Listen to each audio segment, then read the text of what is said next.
Could it be that the way the PlayStation 6 handheld is a PS6 is that it can stream PlayStation 6 games off the cloud whilst playing PS5 games offline?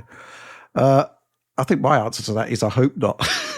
Because the whole point of a handheld, right, is that you can essentially, game anywhere. And, there is some attraction for a really good cloud-based solution. I think, we were talking about it earlier. GeForce Now on a Steam Deck is kind of like quite awe-inspiring in a way.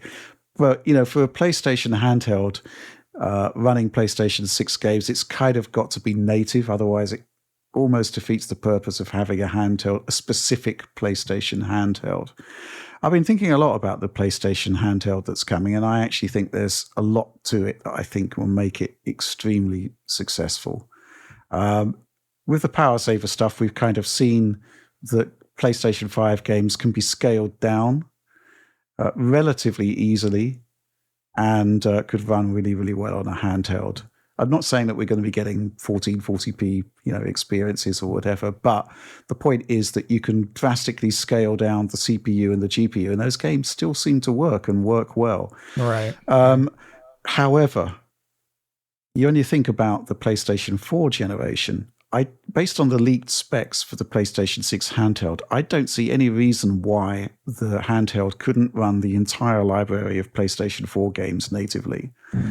And those games were first of all, they're great games. And they looked great on the PlayStation 4. A lot of them, 1080p resolution for what could be a 1080p handheld. All of that existing generation of games that looked and played great will look and play great on this handheld potentially.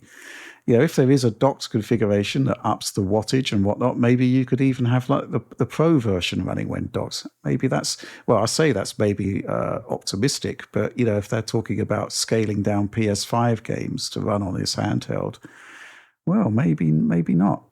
I do think there's a lot to sort of potentially get excited about for this handheld in terms of its access to those PlayStation generations.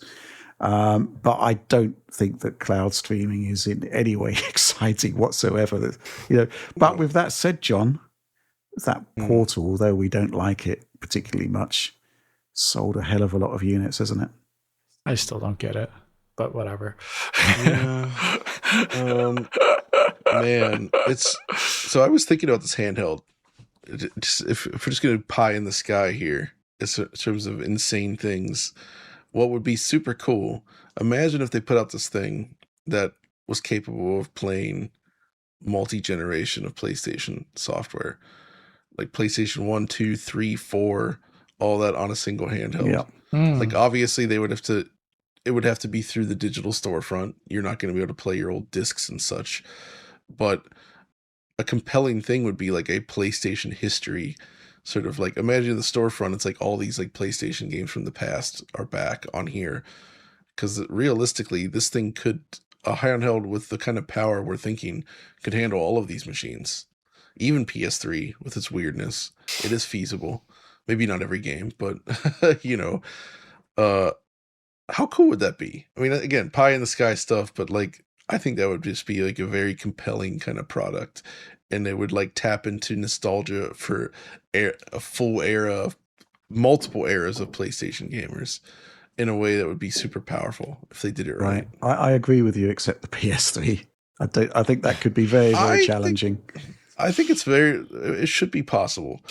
We're already seeing it on other PC handhelds, but I think it does vary per game, right? You can run some PS3 games on the Steam Deck very smoothly. Yeah.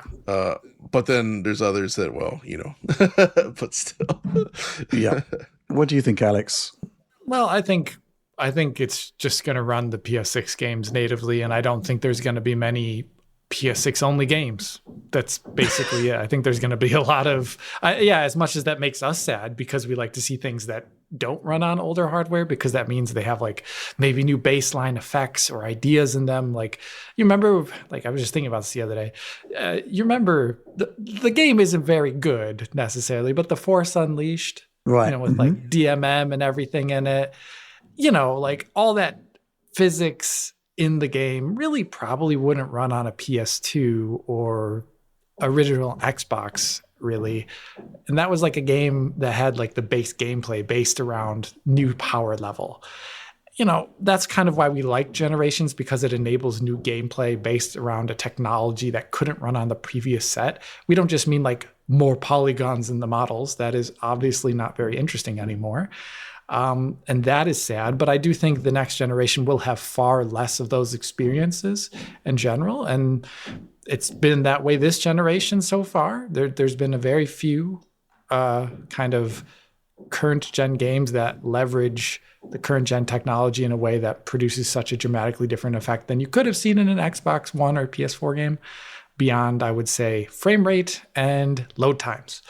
Those are the big differences. But I feel like next gen is just going to be very long cross gen, so that PS handheld, whatever it is going to run some version of the PS5 game. Right. Like the PS5 version of a game. Mm-hmm. Yeah.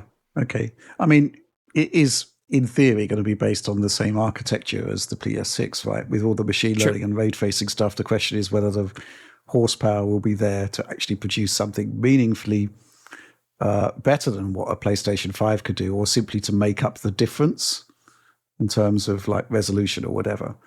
But yes, I would expect there to be PlayStation 6 games that would run on the handheld, and I don't think you should be streaming them.